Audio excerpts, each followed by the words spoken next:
Welcome to the Business Finance Bulletin, episode 284.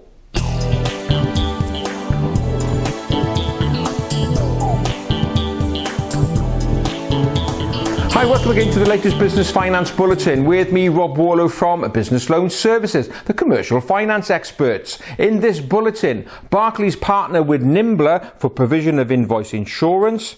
Businesses need to consider impact of supply chain failure, and proposals to tackle late payment epidemic. One thing many small business owners are afraid of is bad debts, not getting paid on an invoice that you've issued. In fact, only this week I was with a business owner who has been left with a £15,000 unpaid invoice after a company went into administration. You're a very bitter pill to swallow. Well, Barclays Bank has now linked up with Nimbla, and Nimbla are a single invoice insurance provider.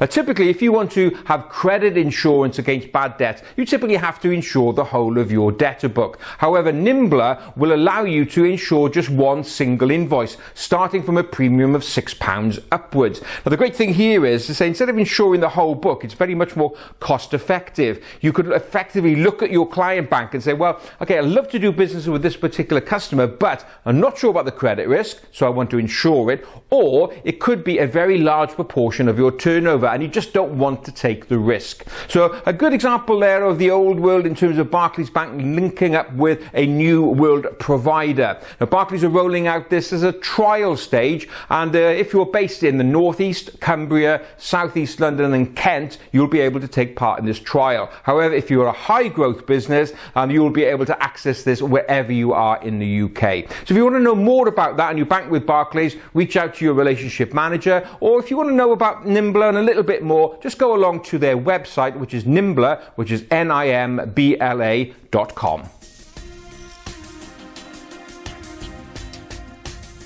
If you're in a sizable business and you're approaching a bank for finance, one of the things the bank will look at is your supply chain. They want to know what happens if one of your key suppliers fail. Does that put your business at risk, and therefore does it put the bank's money at risk? Well, Aldermore Bank have taken a look at the issue of supply chain failure. Now, in this survey, they discovered that 49% of business owners said that they do not have a contingency plan if one of their key suppliers fail. Equally, 59% of them say that they don't really understand all the component parts of their supply chain. Now, of course, this can put your business at risk, so it's only right that you really sit down and study your supply chain. So Aldermore Bank have come up with 4 key things for you to have a look at when looking at supply chain risk. First of all, number 1, their first tip is to create a supply chain map. In that way, you get a full picture of managing your risk. Number 2, consider potential changes. Ask what could happen and what's likely to change in your supply chain. Number 3, build relationships, establish a regular point of contact and get to know them. And number 4, have clear and consistent communication with your suppliers. So very good tips there from Aldermore about what you can do to reduce the supplier risk within your business.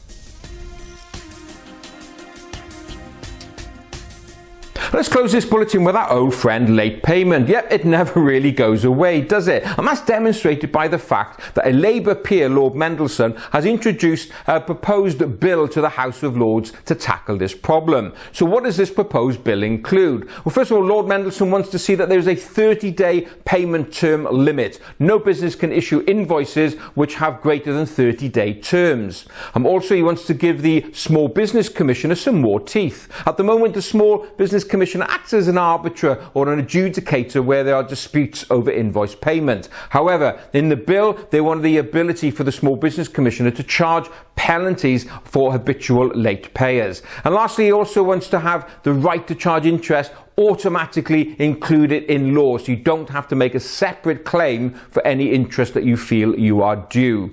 And the importance of late payments and managing it has also been highlighted in a new survey by Pay UK, who oversee the BACS and direct debit system. They found that 26% of business owners say they get stressed out about late payment, and in fact 56% of them said that it doesn't make running a business very enjoyable, having to deal with that constant chasing of invoices. So hopefully something will be done about this problem forever, but who knows, we may still be talking about this on this bulletin over the years to come.